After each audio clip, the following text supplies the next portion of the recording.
Friday night, tell her. This is Friday night, January. What is this, February? February 1973.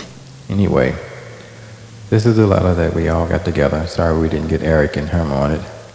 And I've got quite a studio down here in my basement. Now, what's the name of this? This is in the basement. Went over to the house, went down in the basement, and there he was.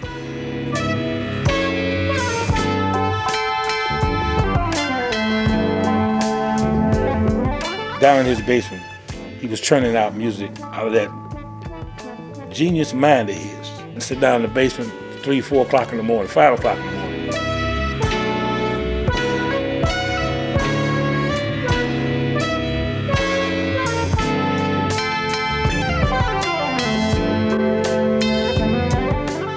I just put down a number. He told me to go upstairs and hang for a minute. And when I came back, he had put on bass, keyboard, percussion, and all this in the basement of his house. And it sounded as good as anything that was on the radio at that time.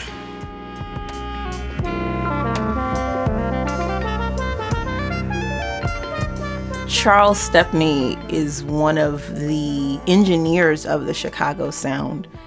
A lot of people, when they talk about Chicago soul and jazz and even blues, they talk about the artists. But really, in Chicago, the arrangers and the producers had so much of a role in the overarching vibe of what came out of this city, and yet they're the least known and heralded. Stay, darling. But took us away from the norm vocal group on the corner, doo-wop, boom, boom, the boom. Wasn't none of that. It was more sophisticated. It had more meaning. It had the genius of Charles Stepney. There was a lot of people in that basement.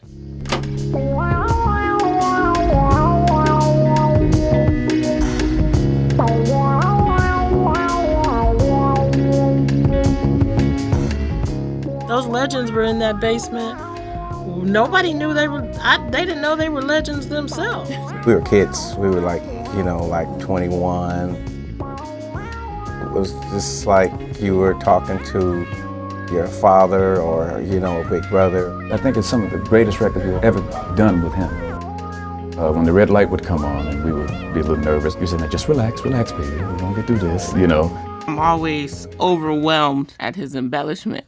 So I just always wonder how it comes to be. Like, it was just something that's always there. Follow the dancing girl, go to a quiet place. Oscar musicians, they had a great respect for what he was doing in terms of what he was writing for strings. The white string players or whatever who really are very, kind of standoffish, good evening, how are you? Step put some funk in their butts. He made them soft on them violins. I was 16 years old, and the guy who worked at the record store was like, stop everything, you've got to hear this record. And what he put on was Dancing Girl by Terry Callier. And so much of that song is the orchestrations of Charles Stepney. It took me deep into the rabbit hole. A lot of people, when they talk about Charles Stepney, they talk about the Baroque soul, but they don't really talk about his blues stuff. Like, he did a number of things with Will Milton, as you know. Only recently. Arranged by Charles Stepney. Isn't that wild? Uh-huh. That's wild, yeah.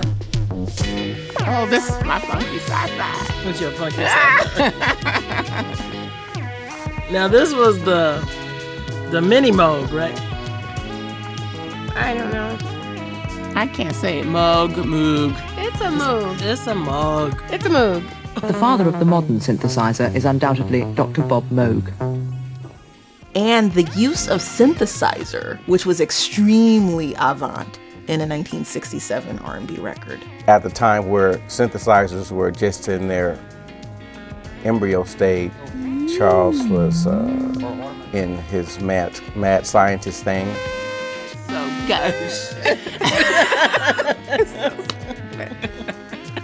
Well, I mean, I think it's cool because he had like maybe what, a second or first generation Moog, right?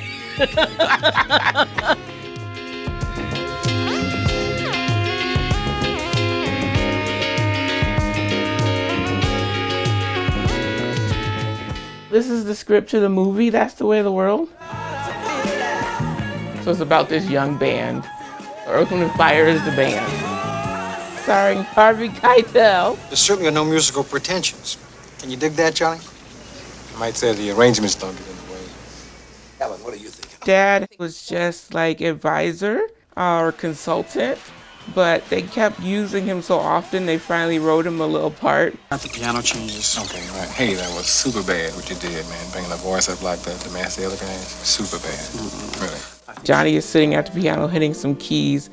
Buckmaster is indicating changes to John while everybody stands around waiting. Change it to a B flat major 7.